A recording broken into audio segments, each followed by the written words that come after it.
Vou falar você conectado para mais um vídeo aqui no canal. Sou o Eduardo Ferrari, trago assuntos importantes demais.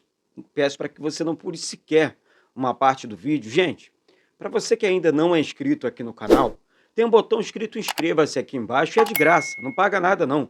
Deixe seu like também e habilite o sino das notificações, tá certo? Dá essa força aí, se inscreve e vamos com tudo, beleza? Ó, vamos falar sobre reforços, sim, reforços de verdade, no bom sentido, com todo respeito a todo mundo que está comandando o futebol do Vasco.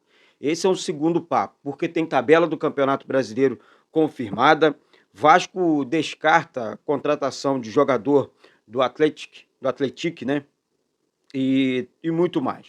Tá certo? Começando aqui sobre o Campeonato Brasileiro. Vocês sabem que teremos uma vida complicada aí, porque o Campeonato Brasileiro não vai ser fácil, é um Campeonato Brasileiro complicado, difícil, tem que ficar atento, tem que ficar ligado, porque eu vou contar um negócio para você, hein?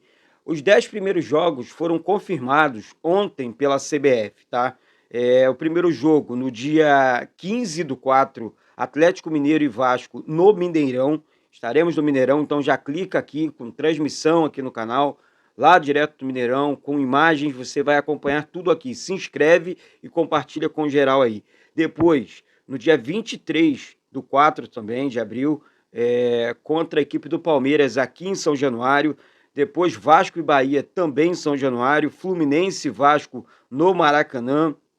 Curitiba e Vasco no Couto Pereira, Vasco e Santos em São Januário, São Paulo e Vasco no Morumbi, Fortaleza e Vasco no Castelão, Vasco e Flamengo a definir ainda, e Internacional e Vasco lá no Beira Rio, beleza? Então, os 10 primeiros jogos do Vasco confirmados já aí para o Campeonato Brasileiro. Vou dizer um negócio para você. Aí é aquela questão dos reforços que eu falei. Eu acho que a largada no Campeonato Brasileiro ela é muito, mas muito importante para todos nós, principalmente, né, nesse primeiro momento, no retorno para a Série A do Campeonato Brasileiro. Por isso eu cobrei esses reforços aqui mais robustos, né? Eu não estou falando aqui. Vamos entrar no assunto reforços, que é o principal assunto desse dia de hoje, né? Apesar de. Deixa eu só confirmar um jogo aqui antes de falar sobre os reforços, tá?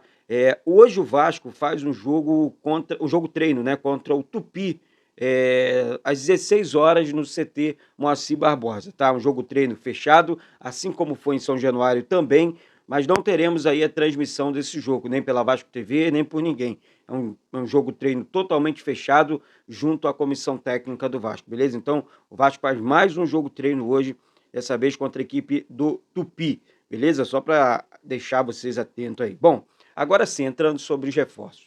O Vasco vai encarar, na minha opinião, o retorno daquele campeonato brasileiro difícil, né? Com as equipes grandes, com as maiores equipes do futebol brasileiro na Série A do Campeonato Brasileiro. Então, assim, é um campeonato realmente que vai dizer muito para o Vasco. O Vasco vai ter que disputar esse campeonato e não participar desse campeonato. É o ano do maior investimento da história do Vasco, já né? Foram investidos mais de 110 milhões de reais em reforços só para o time.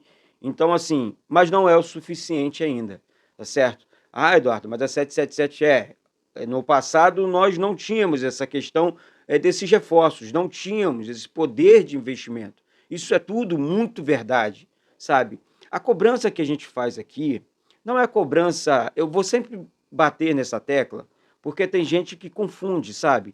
A cobrança não é em cima, pô, tá faltando respeito com o clube, com o profissional do clube. Eu nunca fiz isso, nunca farei algo desse tipo, né? De respeitar um ser humano que tá lá tentando trabalhar, tá lá trabalhando do outro clube. Agora, a cobrança ela tem que existir de certa forma, tá certo? Afinal de contas, o carro-chefe de qualquer clube, sabe, é o futebol. Nós temos o clube associativo ali com, enfim, com futsal, com vôlei, com remo, que temos que cuidar, com a natação, que temos, né, que o clube precisa arcar, são contas caras, são atletas que trabalham dentro do clube também. Mas quem comanda isso tudo é o futebol, e a gente sabe disso. Até por isso, o Vasco tem que ter um time forte. O Vasco tem que ter um time forte para construir, para juntar, né, conquistar esse dinheiro, não só títulos, mas esse dinheiro também para todas essas